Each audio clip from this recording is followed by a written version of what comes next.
Hey, you're back with the Get Out Debt Guy, the old, original, authentic Get Out Debt Guy, and the new Get Out Debt Guy, Damon Day. Say hello, Damon. Hey, guys. Today, we're going to be talking about side hustles and about how it can restore your finances, bring you extra money, or will it dig you deeper in debt?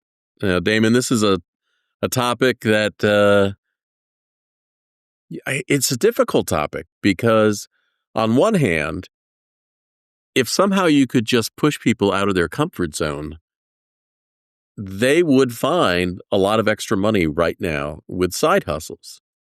But if you are someone who gets stuck in that paralysis of analysis, or I have known plenty of people in my life that love to plan but never execute, a side hustle can just be a money trap.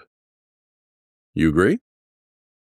Yeah, and that's why we're doing the topic today. We're combining debt with side hustles, two things that we talk about quite often on this program. And I came across that idea the other day and I went, it's actually a very big topic because I get a lot of clients that need help with getting rid of debt that got into debt because they tried to get out of debt starting a side hustle and just ended up deeper in debt. So they go together sometimes in a good way, and sometimes they go together and they crash and burn. Well, before I forget, let me tell people how they can reach you and communicate with you and get you through your website, damonday, DAMONDAY.com. And you could set up a free consult with Damon and, ratchet jaw with him and get some ideas on all this stuff about how to get out of debt and maybe even how to get out of debt using a side hustle without falling into one of these traps. Now, Damon, let's talk why side hustles have become so popular. What do you think? Because people need more money. Everything costs more. Well, that's true. Life is getting more and more expensive. So side hustles are really going mainstream. I mean, that's just, people are just can't make ends meet. It used to be the spouse would go to work, right? We would Right. have the one income family and things were great and bought a house and bought a car and came back from the war and everything was good. And then, inflation started creeping up and things started getting more and more expensive. And it's like, hey, we can't survive on this one income. We need another income. And then that's when a lot of the spouses that you're traditionally not working went into the workforce. And then everybody had this two incomes. And then the households that only had one income were really struggling because they only had two. So they got four, or they only had one income and everybody else had two. So it was pushing the prices up. And then now we're just at a point where two incomes are just not enough. So, No. I mean, getting a side hustle is probably a smarter idea than trying to get into a thruple, I would assume, and have a third income. Yeah, we're not bringing you in for sex. We're bringing you in for your paycheck. Yeah. I've seen that on a couple of reality shows. Huh? Which version? It was a PG version. Oh, okay. It was the paycheck version. It was the paycheck version. Okay. Well, you think about all the people that decided they would bring in a roommate, to help offset expenses. So I guess that's just a version of that. Yeah. Now, the other reason that side hustles have become so popular, I think, is not only desperation to try to make ends meet, but also, all the marketing and all the messages people are getting, especially, if you're on social media and you even had one neuron fire off, wonder about side hustles. Oh. You are just going to be inundated with marketing messages. Social media just blasts what you want, right? It's like it figures out what you're interested in that moment. And everybody knows this, right? If you do one search, or like you said, one silent, what you thought was a private thought about something, all of a sudden, Facebook's like, hey, here's an idea. And you're like, how in the hell did Facebook know that I had a dream about that last night? It's like we used to have a dog that I always teased because she would start to bark before the kid down the street thought about riding his bike.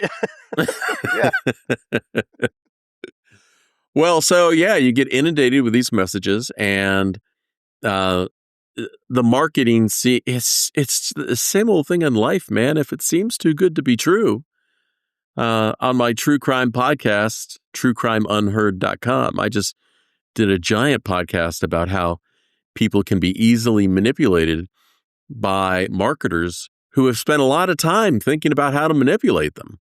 Yeah. And then they get sucked in because it sounds so good out of desperation. So there are a bunch of different side hustles, from I'm actually looking through Damon's outline right here. So there are a bunch of different of side Different hustles. outlines. A bunch of actually there are two. There are a bunch of different side hustles that you can do, and some of them involve having to buy something like use your car or maybe buy a car.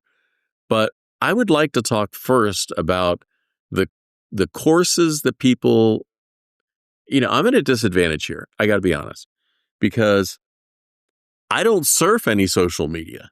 I'm not on Facebook. I don't spend 1 minute a day surfing social media. So Damon, Steve's on MySpace. I know Tom. He's your friend. He's my friend. He's my first and only friend on MySpace. Gen Zers are going like, what's MySpace and who's Tom? Yeah. Even millennials are confused. These old farts. So Damon, you spend more time. Well, let's just use Facebook. I do. So what marketing messages do you see for side hustles? Do you see any for like Uber or? I am hooked to the book. Okay. I just came up with that. I hadn't heard it. That's a good one. Yeah. That's like tasting like affordability. Yeah, tastes like affordability. I already forgot about that one. We have such good gems. You have to subscribe if you don't subscribe. Yeah. I'm hooked to the book. So yeah, I mean, I see when I'm looking through Facebook, I see everything that I want to see, right? It's anything that I'm interested in, watch YouTube videos on or anything like that. So I see all kinds of side hustle stuff.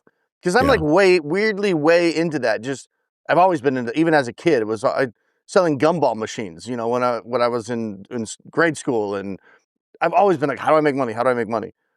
So yeah, you see all of that stuff, and there's gurus everywhere. Everybody wants to sell you a course or teach you this or teach you that, and there's really, I put the side hustles in two main categories. Steve kind of alluded to this earlier, but there's the type of side hustles where you're just like, I'm a little bit short every month. I need a little extra money.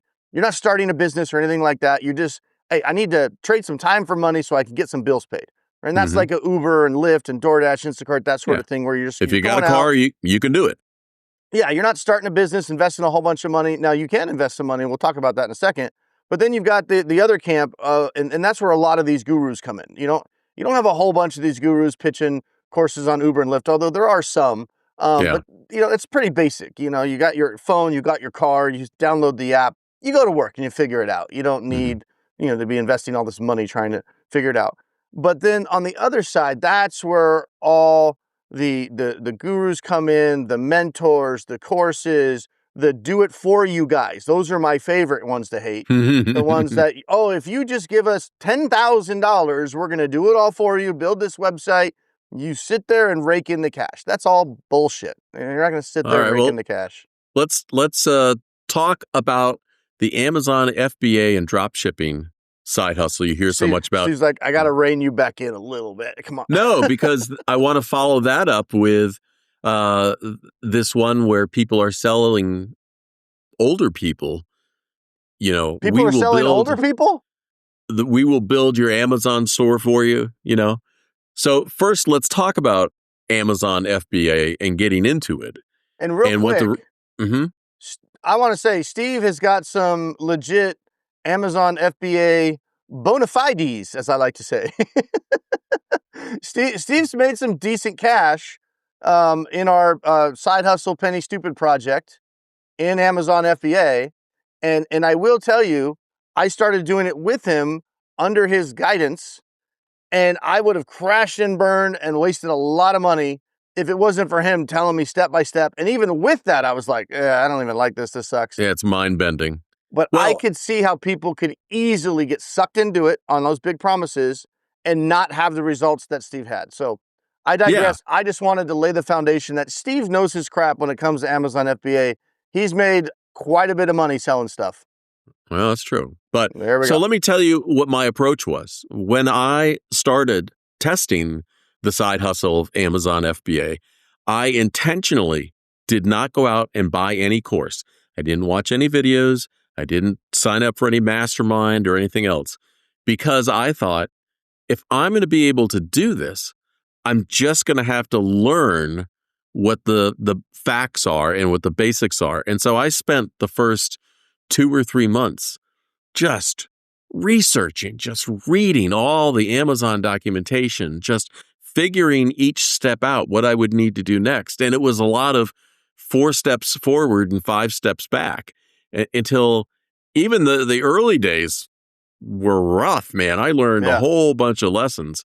And now I'm actually sitting here recording this in my mailroom. We converted one of our garages into a mailroom to Yeah. deal with it. And now within a year, we outgrew that. I now have everything going to a warehouse and processed by somebody else. But I strongly feel if I had purchased any of those courses and based on my experience trying to teach you and other people, other friends that I know, none who have continued, by the way, Exactly. um, unless you are motivated and to learn whatever the opportunity is, I strongly think you're going to fail. I Well, I remember when we first started that. Remember, I started driving Lyft as that was the experiment I was going to do, get in the car yeah, and drive people around. And you but started you the had FBA. yeah, and you had the same drive to figure that out. Yeah, because I was into that. It was fun for me. The Hmm. FBA was like watching paint dry for me. I hated it. It was so boring. But my point was, I remember when we first started, I went out my first month driving Lyft. I made over $5,000, Yeah, and Steve made nothing because he was just in learn mode. And I was yeah, like, hey, I got the good side hustle to try out. You got the sucky one. You're spending all this time staring at a computer. I'm out meeting people, driving around, making money, which I was actually blown away that first month at how much money I made driving Lyft. That was like some legitimate side hustle yeah, money. But then like the second month, I'm still cranking it. Steve made like $300 or something. You have to go back and yeah, watch our old videos. But for the first 3 months, I was like, dude, you got screwed in this deal. You're doing this crappy side hustle. But then like month 3 or 4, all of a sudden it's like, oh, I made 1,000. yeah, And then it's like, oh, I had a $20,000 month. And I was like, you had a what? yeah, But Steve had that personality. So that's another thing. If you're looking at a side, I don't want to I don't want to discourage anybody. I'm not saying you should never buy a course or anything like that because sometimes it can shortcut your learning, but you have to be extremely careful on looking at how much it's going to cost and what return you're really going to get out of it. And also, it's very important, make sure you have the aptitude. Like, you have to do some inner soul searching here. Make sure you have the aptitude to likely be successful at whatever venture you're going for before you start investing some money at it. Because Steve has the aptitude to be successful at something like an FBA. I do not. I'll admit that. That's not my bag, and that's okay. I yeah. have other things that I'm successful at. Yeah, I would say that with FBA, this might be counterintuitive. Whether it's FBA or selling on Walmart or eBay, even the secret is not the selling. The secret is how to interpret numbers. Right? Every sale has to do with math, and unless you're comfortable really developing a process or digging into it, I mean, I've written so much code and I've had code written for me to help find the winners. And in fact, right now I'm writing a whole new set of software for the warehouse to use to process my stuff. So that might not be what everybody is comfortable with doing. Now, once I got going with FBA, make no mistake that I have watched a lot of YouTube videos about FBA. And based on what I knew and what my experience was, in watching those videos, yeah, I would watch like a 30-minute video and get bing, one idea out of it. Yeah, But, one idea that was based on reality, not a promise. yeah, So that's what made it different. I would not suggest anybody get into FBA. Well, and I think like for someone like me, I was in the office staring at numbers, dealing with creditors, debt stuff. That was what I did all day, Mm-hmm. right? And so for me, it's like, do I want to do a side hustle that's just more in the office, more staring at the computer, more looking at numbers?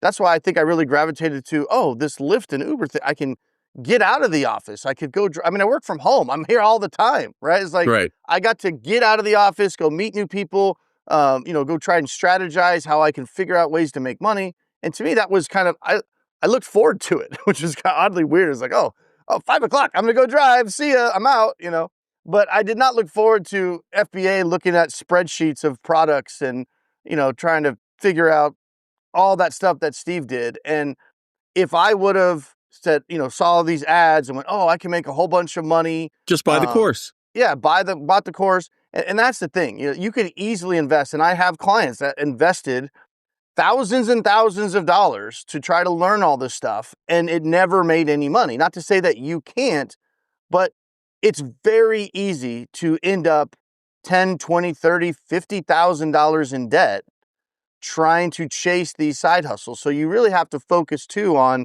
what is my goal here? Is my goal to start a business that's eventually going to get me out of my job?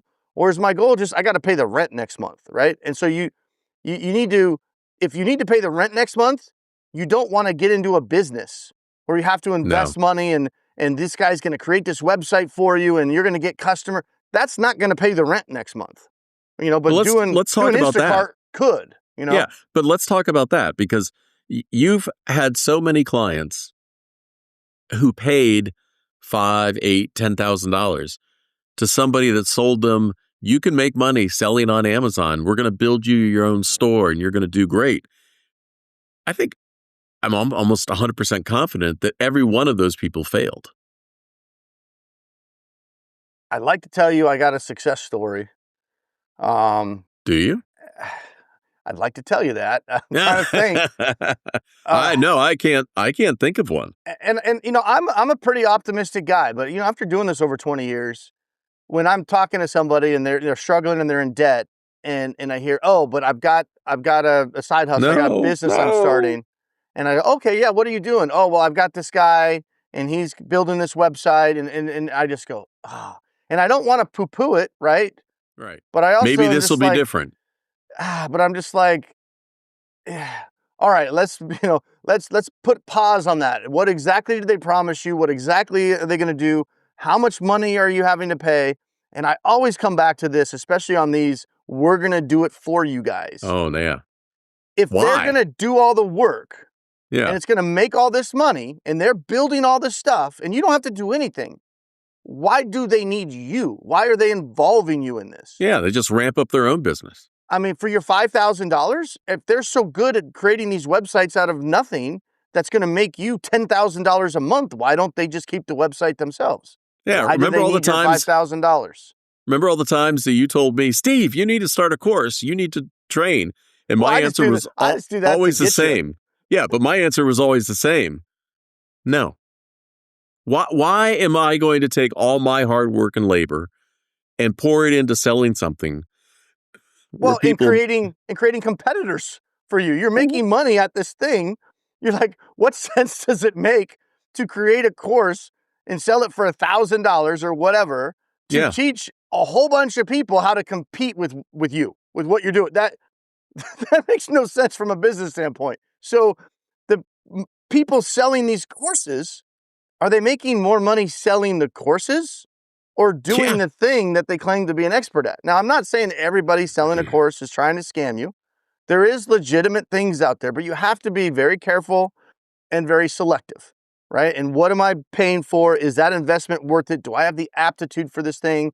Am I going to learn, like Steve said, you might get one idea out of it, so maybe it's worth it. You pay $200 for a course, you're serious about this thing, that saves you a couple of months, and you've got the capital to do it. You've got to be very careful going into debt for a lot of this stuff. If you have to go into debt to start a business, probably what you should be doing is things like Instacart and DoorDash and stuff, and then using that money as seed money for the side hustle, if that's what you want to do. Yeah, but, in fact, I think the best course out there, the best marketing out there for you to investigate any of these things, these hard surface things, anything that involves a product and has to be sold and shipped. The best thing you can do is go to Chat GPT and start asking questions, because you can get all sorts of deep personal training or answers using one of the AI models than you Yeah. can buying a course. Yeah. And speaking of going into debt, even like Lyft and Uber and those kind of things where I'm kind of saying, oh, you just go get started. I've seen a lot of crash and burn stories from that as well, or people would go out and they buy, especially, oh, I want to drive on the black tier of Uber or Lyft, and I'm going to Yeah. go out and I'm gonna get a loan and buy a $60,000 black Suburban Oh yeah, you or remember that whatever. that guy who went out and bought the big gas guzzler, Yeah, that was big SUV. I uh, can't remember his name. driver Eddie. His name is Eddie. Yeah. Um, but he doesn't even do YouTube anymore. I don't even know if Yeah. he's driving because I was thinking about him a few months ago. I wish I could remember his screen name. His name was Eddie. Anybody that's in the gig community would know who he was. But Yeah, but he yeah, made a classic mistake, which was he made investments based upon what he thought Uber or Lyft would continue to do. yeah, I can't even remember what the car he had before, but he was one of those guys that was a hustler and he was out there a lot of hours. And this was back a couple years ago where you used to be able to make $3,000 a week if you really hustled and Yeah. you would do it. And he had it was a Tesla. He had a Tesla, I believe. And then he went and for some reason got this idea that he was going to get rid of the Tesla, and he bought like a Cadillac SUV. And I'm just Yeah. like, oh my God, just all the expenses shot up. And then it just crashed and burned with it. He could not make any money. But that's a good example of, even if I'm going to go drive Lyft, you don't necessarily need to go buy a new car. No, Lyft start and with what Uber you can, got. yeah, Lyft and Uber can pull the rug out from under you. You go buy a $50,000 car so you can drive the black tier, and then they disqualify your car or whatever it is. But, don't go into debt to do Lyft and Uber. Like Steve said, use what you got to start out with and try to make some money and figure out how to make that profitable first, because there's a lot of people that go out and drive Lyft and Uber. They don't take any profitable rides. They're losing money, and then their car breaks down, and then they're crashed and burned, and that didn't help them either. Well, So this is why I think you should start with what you got, because that's the same approach that I had when I started FBA, which was, start with what you got now. You don't have to invest anything, and learn your lessons, because within a month, if you work hard your first month and maybe you talk to Damon and get some ideas or something, but if you work hard and you decide, you know what, I really want to figure this out, there's a way. You don't yeah. need to buy anything. You don't need to, nothing else. There's a way that you can make it. So, Damon, I would love for you to talk about your side hustle success driving and delivering versus other people that say that's not possible, you're a liar, you're an idiot. I get that a lot Just on because YouTube. they can't do it doesn't mean that it's not possible. Yeah. Yeah, I get the haters that come out. Um, but yeah, I mean, for those of you that aren't familiar with our Penny Stupid channel, I drive Lyft and Uber and DoorDash and Instacart and Walmart Spark, and I try these different, I do catering deliveries too. I try these different side hustles, try to figure out ways to make money, mostly in the evenings, on some weekends when I don't have softball or baseball. Mm-hmm. And I've got it down now. I've been doing it for a couple of years, and I've got it down now to where I pretty consistently make $40 an hour. Now, I always Yeah. clarify that because I'll get some dumbass in the comments coming in. Is that your gross or is that your net? What after? That's gross revenue, right? Yeah. Everybody has different expenses. It just makes it easy to talk about. Like, give me a break, man. So yeah, gross revenue is $40 an hour. Everybody has different expenses. I've got a Tesla, so the cost is very minimal. But when I go out and drive, I have a strategy that I've put together and I've learned based on my area. I keep my expenses low. Mm-hmm. And I would say that, not to toot my own horn, but based on what I'm seeing in all these forums that I'm in all the time, I'm probably easily in the top 1% of earners in terms of per hour, because I'm not out there full time or anything like that. But Yeah. In terms of what I make per hour for the typical gig worker, I'm definitely way up at the top. Most people come in and they say, that's not possible. You can't do that. Whatever. But the best advice I could give if you're thinking about doing any of this gig stuff for extra money, got to pay the rent, trying to pay off debt, whatever it is, I make $3,000 to $5,000 a month part-time doing it. It's not Hmm. hard stuff. It's pretty easy. There is a learning curve. So what I would suggest though, is you have to test your market. You have to try it out. You have to constantly be, evaluating what's going on and whether or not it's profitable. And there's so many Yeah. people that go out and they just get an app and they just drive for the app, whatever that Yeah. it is, and they're losing money and they're bitching and moaning about it rather than pivoting and going, okay, this way is not working. I got to try this way. Now I got to try this. What if I add this app with this app? That's what I do. That's really interesting to me is I'm always out there trying to figure out how I can do all of this stuff to maximize what I earn while I'm out away from my house. And Yeah. that's how I usually make $40 an hour. You have to be introspective. And I always think about the 200 drivers in the airport queue, sitting and waiting for one ride. I think the secret to your success, and you are exceptional at it, I could not do what you do.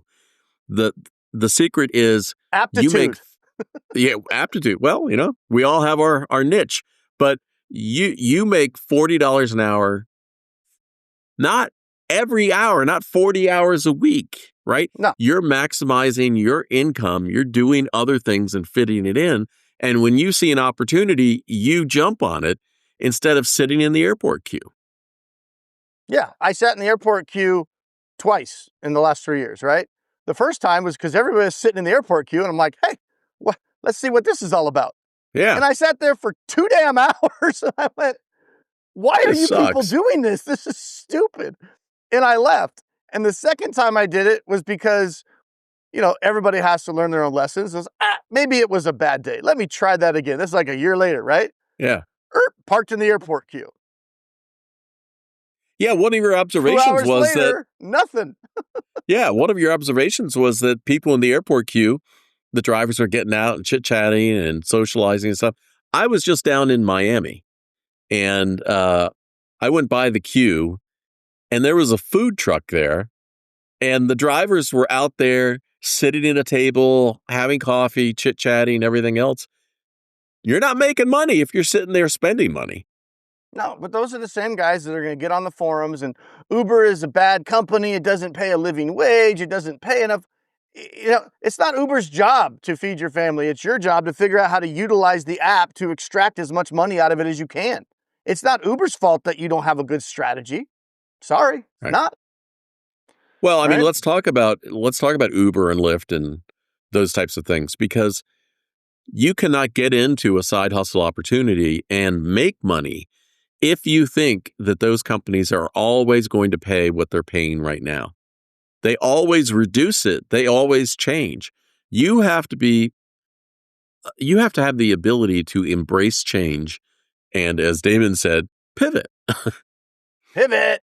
Yeah, which Yep. is why you don't invest in an expensive car thinking, I'm going to go be an Uber driver or a Lyft driver because those apps don't pay well enough to incentivize you to make a new car worth it. Somebody with a $10,000 Prius, in most cases, is going to make just as much money as somebody Yeah. with a $50,000 BMW, right? Yeah, we've talked about that many times, that the best thing you can do if you want to buy a car is get a used Prius. Oh yeah, 100%. That's the cheapest thing you can do. But there's a lot of different side hustles out there. And in the focus of this podcast, we wanted to talk about just do not go into debt blindly to Right. thinking that all of a sudden this side hustle is just going to pay out all this money and you're gonna hit that website and all of a sudden the customers are just going to roll in automatically.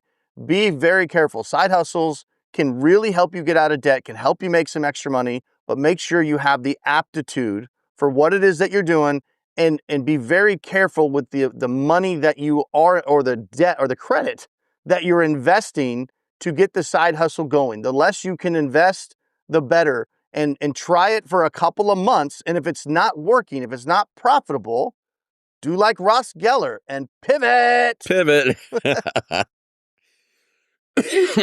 Well, I think when I started FBA, probably the initial money over the beginning months, I probably started with $25,000. Well, that was the other thing we didn't talk about, how much money you invested, and you got it all back, but you invested a lot more money than I did. Now, you made a lot more money than I did that driving, was the but start of it. That was the yeah. start of it. And at some point, maybe the end of the first year or whatever, I came to the conclusion that I don't need to continue to keep growing this business. I would rather slow it down and pay off all my debt that I have from this, and then find something that is manageable. And that's kind of the same thing that you've done with Uber and Lyft and delivery. You're not all in, but what you do is the best result that you can get. Yeah, like yesterday was Wednesday night, just to give you an example. I usually don't drive much during the week. I'm too busy hanging out with the family, got softball practice, all that stuff. But once in a while, late at night, family goes to bed, I'll go out and drive. And in my area, again, you got to learn your area, you got to test your market. There's a bar up here, they do live bull riding on Wednesday and Friday nights, and I usually get a couple of Live? pretty good rides. Live bull Like riding? real bulls, yeah. Like drunk, you can go to the bar, sign a waiver, be like, I'll get on that bull. So That you can sounds imagine. brilliant. It's a marketing juggernaut, bro. There's people coming up from an hour and a half away to come watch some drunk guy think he could ride a bull. So, hey, I don't care what they're doing. They need a ride home. Yeah. So, but oftentimes on a regular Wednesday, again, in my market, because I figured out my market, I could go out at 9:30, 10 o'clock at night after everybody went to bed, and I could go make $100 in 2 hours and then go home. Right. That's $50 an hour. Now, that's how I use these apps is, okay, it's profitable right now. I don't have much else going on. This will be fun. Let's go try that. And I go do it. I'm not going, all right, I'm up at 6 a.m. I'm going to go sit in the airport queue and I'm going to work for Right. 15 hours a day. And then I'm going to bitch at Uber because I'm only making $20 an hour before all my expenses. That's not a way, to make money. So you have to figure out your market and figure out whether or not your market can afford to pay you what you need to make it even worth it for you to do it. Now, I had 2 Lyft drivers in Miami, and I asked them both the same question, which was, how many other apps are you piling together so you can maximize your income? And both of them said the same thing to me. None. I only do Lyft. Yeah. Well, hopefully you said, subscribe to our Penny Stupid channel and watch my friend Damon. He can show you how to make more money with more apps. I did mention it to him. And I also mentioned to one of the drivers something that you have said a lot to other people, which is, do you set aside 50 cents a mile to cover your expenses and taxes and, and other things? I think it's funny when you say that to people and they come back with, but then that ride wouldn't be profitable. Like, dude. That's the point. You're taking a ride that you shouldn't be taking. And, as long as we're talking about, that's a good point. We were talking about debt on the vehicle, but there's also debt just by working for Lyft and Uber or Instacart or whatever, and taking orders or rides or offers that are not profitable. You're going into debt with every mile that you're driving for them, and you're getting revenue back, and you're thinking you're making money, but you're making revenue. You aren't necessarily making profit. So you need to make sure that you're making more than enough to cover the current and future expenses of the tool, which is the vehicle that you're using that will eventually break down and you'll eventually have to replace. If you're not taking rides that are profitable enough to allow you to repair that vehicle or replace it, then you are driving yourself into further debt. You're not making any money. You're just generating revenue. That's it. If you're doing a 30-mile drive for $15, you're breaking even. That's zero. Yeah, if you're lucky. If you're unlucky, you're out in the middle of nowhere after the 30 miles and you drop them off and you go, now what do I do? Oh, I got to drive back 30 miles to get my next ride. So now, and this is actually very common, unfortunately, not only did you just do that ride for free, now you're paying money out of your own pocket to drive back to get the next ride. That is not a recipe for success. You're not going to be in the game very long doing that. Well, so this 50 cents a mile calculation or thing that you came up with, that covers, fuel and maintenance and depreciation and vehicle replacement. And that's probably a conservative amount to set aside, right? Yeah, well, the IRS says, they estimate, and they give us an average of all different vehicles, but they say you can write off 70 cents a mile. Yeah. So I came up with 50 as a way to say, well, most Uber, Lyft drivers, most gig workers are using fairly efficient cars. Most of them are. And 50 cents a mile, just quite frankly, it's easy math in your head when you have like 8 seconds and you're in the middle of turning left, and you're getting an offer thrown at you and you're trying to calculate whether or not you want to take it.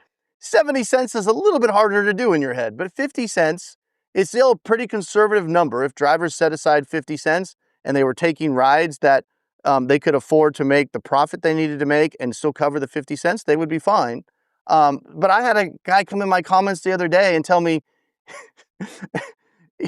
he drives a Tesla, so his Yeah. cost per mile is only 5 cents. And I Yeah. said, I don't think you know how this works. Right.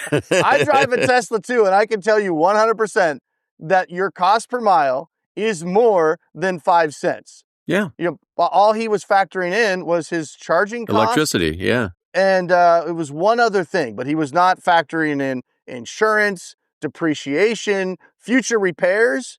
That, Right. if you're putting 4,000 or 5,000 miles on your car, you got some repairs coming in your future. I got to tell you that. And if you're factoring in, and then he would argue with me. And I was just finally like, dude, if you want to take cheap rides because you think you're making a profit, I don't give a shit. Like, I'm not here to convince you. I'm just Right. telling you how it is.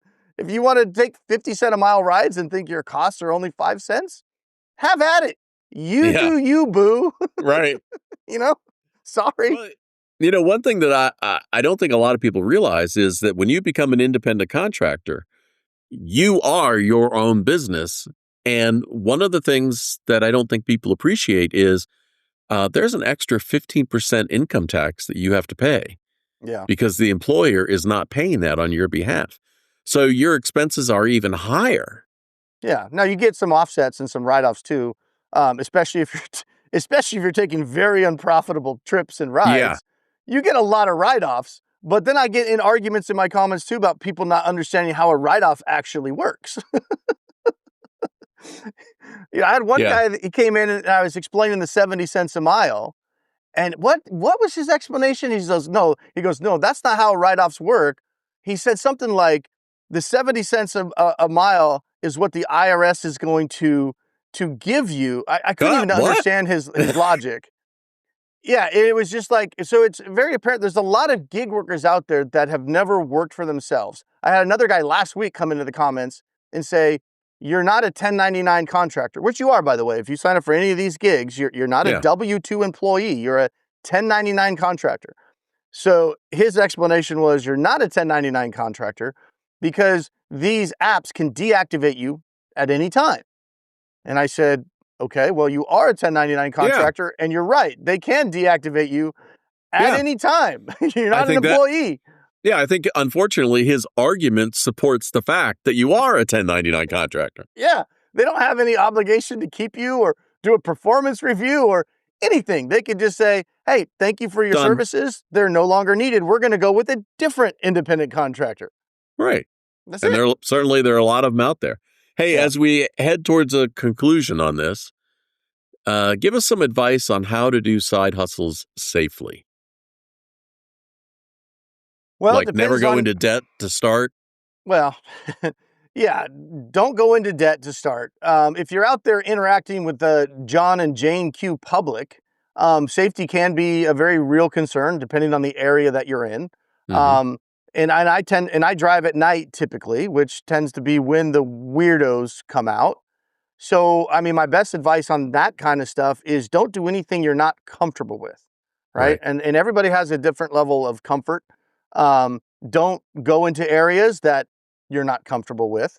And if you're not comfortable with having people in your car in general, there's apps that you can do that don't require really any interaction with people. So stay within your comfort zone. You should never feel uncomfortable or scared or afraid to make $5, dropping somebody off. It's not worth it.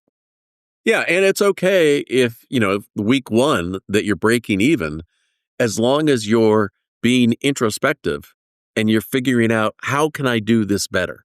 Or what Yeah. do I need to learn to do this better? And then you will very quickly start to grow and start to be profitable. But if you're not profitable within 90 days, it's time to think about it. And profitable, even though Steve and I are having trouble saying it for some reason, maybe there's too many syllables. Profit is the name of the game, not revenue, right? You can get by Right. on just revenue for a short time to pay that bill real quick, but if you don't eventually figure out how to make a profit, whether that's in, FBA or, driving in the gig economy or whatever it is, there's a million different side hustles out there. It's not just limited to the stuff that we're talking about, but whatever it is that you're going to do, make sure you have the aptitude for it or can acquire the aptitude for it. Hmm. Don't go into debt to do it unless you've thoroughly studied it, you're confident in yourself. And even then, a lot of businesses, fail. So there's never a guarantee, but do everything you can to avoid going into debt to get a side hustle going if you can. Or if you are going to go into debt, do it in a smart way to where we can hit the Yeah. eject button, take a big swing. And, that's how this country is. Sometimes we take a big swing, and if we miss, it's like, well, that wasn't my life savings. That was a Right. bank loan. And now I have some options that I can sorry, Yeah. my bad. It didn't work out. Regroup, fresh start. Yeah, I'm going to wipe that out and take a fresh start. So as much as I say don't go into debt, honestly, I would rather you do that than blow your life savings and then be really screwed. So when you think about Yeah. it I that mean, way, but do it wisely. Like the money that I invested with Amazon FBA, that was money that if it didn't work out, speaking of that, there's a delivery. If it didn't work out, that I was prepared to lose that money, yeah. Oh, and that's right? something the gurus don't really ever tell you every time a package comes in, Steve will dub it out, but I can just hear it just dropping through his mail slot, and it always Yeah, onto derails the me. conveyor belt.